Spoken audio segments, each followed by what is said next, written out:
Every के बाद of का प्रयोग नहीं किया जाता है क्योंकि एवरी प्रोनाउन नहीं है। मैंने आपको एक चीज बताई थी, मैंने नन में, रिपीट करते हैं हम, नन,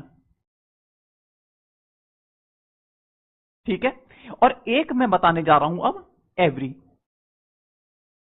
यहां से गलती होने की संभावना काफी रहती है। देखो, नन के बाद कभी भी plus noun, noun student, none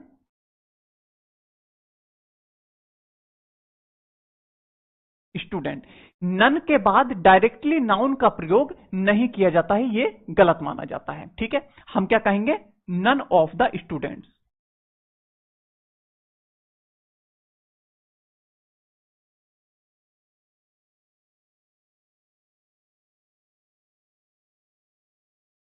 ठीक है, आप समझ पाए। नन के बाद कभी भी डायरेक्टली नाउन का प्रयोग नहीं किया जाएगा। हम ये नहीं कहेंगे नन स्टूडेंट, हम कहेंगे नन ऑफ द स्टूडेंट्स, ठीक है। एवरी के बाद हम कहेंगे एवरी स्टूडेंट, ठीक है। एवरी के बाद डायरेक्टली हम नाउन का यूज कर देंगे, ये सही माना जाएगा। लेकिन अगर हम कहें every of the student,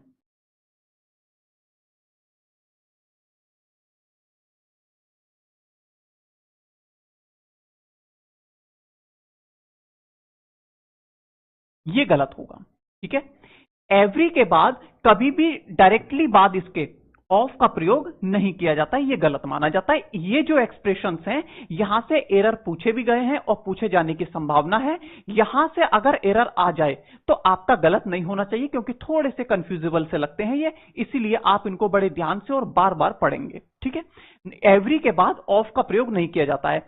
every of, अगर एवरी के बाद ऑफ आया, इसीलिए ये गलत हो गया। एवरी ऑफ द गर्ल्स, इसीलिए ये गलत हो गया। क्यों? क्योंकि एवरी के बाद ऑफ का प्रयोग नहीं किया जाता है, ठीक है।